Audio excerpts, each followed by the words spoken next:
നമ്മൾ എയിംസിൽ എപ്പോഴും എയിം ചെയ്യുന്നത് ഏറ്റവും ബെസ്റ്റ് സാരീസ്, ഏറ്റവും ബെസ്റ്റ് ക്വാളിറ്റി സാരീസ് ഏറ്റവും ബെസ്റ്റ് റേറ്റിൽ പ്രൊവൈഡ് ചെയ്യാമെന്നാണ്.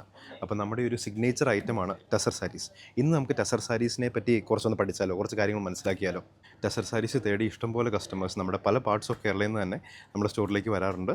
നമ്മൾ ഓൺലൈനും അയച്ചു കൊടുക്കാറുണ്ട്. അപ്പോൾ ടസർ സാരീസിൻ്റെ കാര്യം പറയുമ്പോൾ നമുക്കിവിടെ സ്റ്റാർട്ട് ചെയ്യുന്ന 4,000 മുതൽ 12,000 വരെ ടസർ സാരീസ് ഉണ്ട്. അപ്പോൾ നിങ്ങൾ വിചാരിക്കും 4,000 മുതൽ 12,000 വരെ ടസർ സാരീസ് എങ്ങനെയായി വെറൈറ്റി റേറ്റിൽ വരിക? അത് ഞാൻ ക്ലിയർ ആയിട്ട് എക്സ്പ്ലെയിൻ ചെയ്യാം. 4,000 താഴെയും നമുക്ക് ടസർ സാരീസ് ചെയ്യാം, 12,000 മുകളിലേക്കും നമുക്ക് ടസർ സാരീസ് ചെയ്യാം. പക്ഷേ ആ മെറ്റീരിയൽ ഫീൽ ചെയ്യണമെങ്കിൽ, മനസ്സിലാകണമെങ്കിൽ അത് കുറച്ചൊരു എക്സ്പെർട്ടീസ് വേണം അതിൽ. ഈ സാരീസൊക്കെ പറയുമ്പോൾ നോയിൽ ടസർ സാരീസാണ്.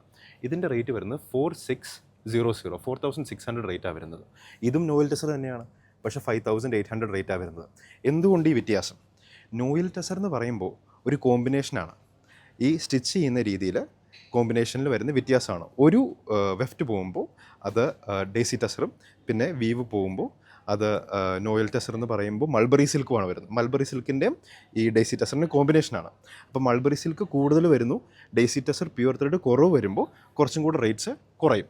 പക്ഷേ ഫീൽ ചെയ്യുമ്പോൾ വലിയൊരു വ്യത്യാസം പറയാൻ പറ്റില്ല. നമ്മൾ ശരിക്കും ഫീൽ ചെയ്ത് നോക്കിക്കഴിഞ്ഞാൽ നമുക്ക് ആ വ്യത്യാസം മനസ്സിലാക്കാൻ പറ്റും. ഇത് 4,600, ഇത് 5,800. അതേപോലെ തന്നെ ഇതും ടിഷ്യൂ ടസറാണ്. ടസറിൻ്റെ ത്രെഡും ടിഷ്യൂവിൻ്റെ ത്രെഡും കൂടെ മിക്സ് വരുന്നത്. അതൊരു ഈക്വൽ പ്രൊപ്പോർഷനിലൊക്കെ വരുമ്പോൾ ഒരു 5,800 റേഞ്ച് വരും. ഇതേ സെയിം സാധനം നമുക്കിതിനേക്കാളും റേറ്റ് കുറച്ചും കിട്ടും, 4,000 റേഞ്ചിൽ കിട്ടും. പക്ഷേ അത് ടിഷ്യൂ ത്രെഡ് കൂടുതൽ, ടസർ ത്രെഡ് കുറഞ്ഞ് അത് നമ്മൾ ഇറക്കുന്നുണ്ട് ഇവിടെ.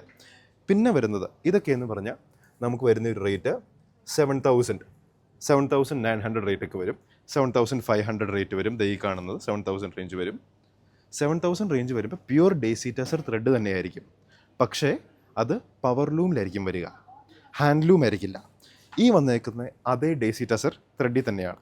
8,950 ആണ് പ്രൈസ് റേഞ്ച് വരുന്നത്. എന്തുകൊണ്ട്? ഇത് ഹാൻഡ്ലൂം സാരിയാണ്. ഇതിൽ കൂടെ ഈ ഗ്രൂവ്സ് വരുമ്പോൾ നമുക്ക് മനസ്സിലാക്കാം ഇതൊക്കെ ഹാൻഡ്ലൂമിൽ ചെയ്തേക്കുന്നതാണ്. അതേപോലെ തന്നെ നമുക്ക് 9,700 റേഞ്ചിലുള്ളതുണ്ട്, നമുക്ക് 10,000 മുകളിലേക്ക് 12,000 റേഞ്ചിലുള്ള സാരീസുണ്ട്. എല്ലാം ടസർ തന്നെയാണ്. പക്ഷേ പ്രൈസ് റേഞ്ച് കുറയുന്നതനുസരിച്ച് മൾബറി സിൽക്കിൻ്റെ എമൗണ്ട് കൂട്ടാം. അപ്പോൾ മൾബറി സിൽക്കിൻ്റെ എമൗണ്ട് കൂട്ടി ടസറിൻ്റെ ത്രെഡിൻ്റെ എമൗണ്ട് കുറയ്ക്കുമ്പോൾ നമുക്ക് 3,000 വരെ നോയിൽ ടസർ ചെയ്യാൻ പറ്റും. അത് നമുക്ക് ഫീൽ ചെയ്ത് നോക്കിക്കഴിഞ്ഞാൽ ഇങ്ങോട്ട് സ്റ്റോറിലേക്ക് വരും, നമ്മുടെ സ്റ്റാഫ് ക്ലിയർ ആയിട്ട് കാണിച്ചു തരും, അത് ഫീൽ ചെയ്യിപ്പിച്ച് മനസ്സിലാക്കി തരും. അപ്പോൾ ഇതേപോലെയാണ് നമ്മൾ ടസറിൻ്റെ വെറൈറ്റീസ് വരുന്നത്. നമ്മളെപ്പോഴും എയിം ചെയ്യുന്നത് ഏറ്റവും ബെസ്റ്റ് ക്വാളിറ്റി ആയിട്ടും ഏറ്റവും ബെസ്റ്റ് പ്രൈസിൽ കൊടുക്കാൻ പറ്റുക എന്നാണ്. അപ്പോൾ ഇവിടെ വരുമ്പോൾ നമുക്കത് എക്സ്പീരിയൻസ് ചെയ്യാം. നമ്മുടെ സ്റ്റാഫ് ക്ലിയർ ആയിട്ട് അത് കാണിച്ചു തരും, എങ്ങനെയാണ് അത് ഫീൽ ചെയ്ത് മനസ്സിലാക്കുക എന്ന്, എങ്ങനെയാണ് ഹാൻഡ്ലൂമിൻ്റെയും പവർ ലൂമിൻ്റെയും വ്യത്യാസം, എങ്ങനെയാണ് നോയൽ ടസറിൽ വരുന്ന വ്യത്യാസങ്ങൾ, അതെല്ലാം നമ്മുടെ സ്റ്റോറിലേക്ക് വരിക. ഇവിടെയുള്ള ആൾക്കാർ അതിൽ എക്സ്പേർട്സ് ആണ്, നിങ്ങൾക്കെല്ലാം അത് കാണിച്ചു തരും, പറഞ്ഞു തരും.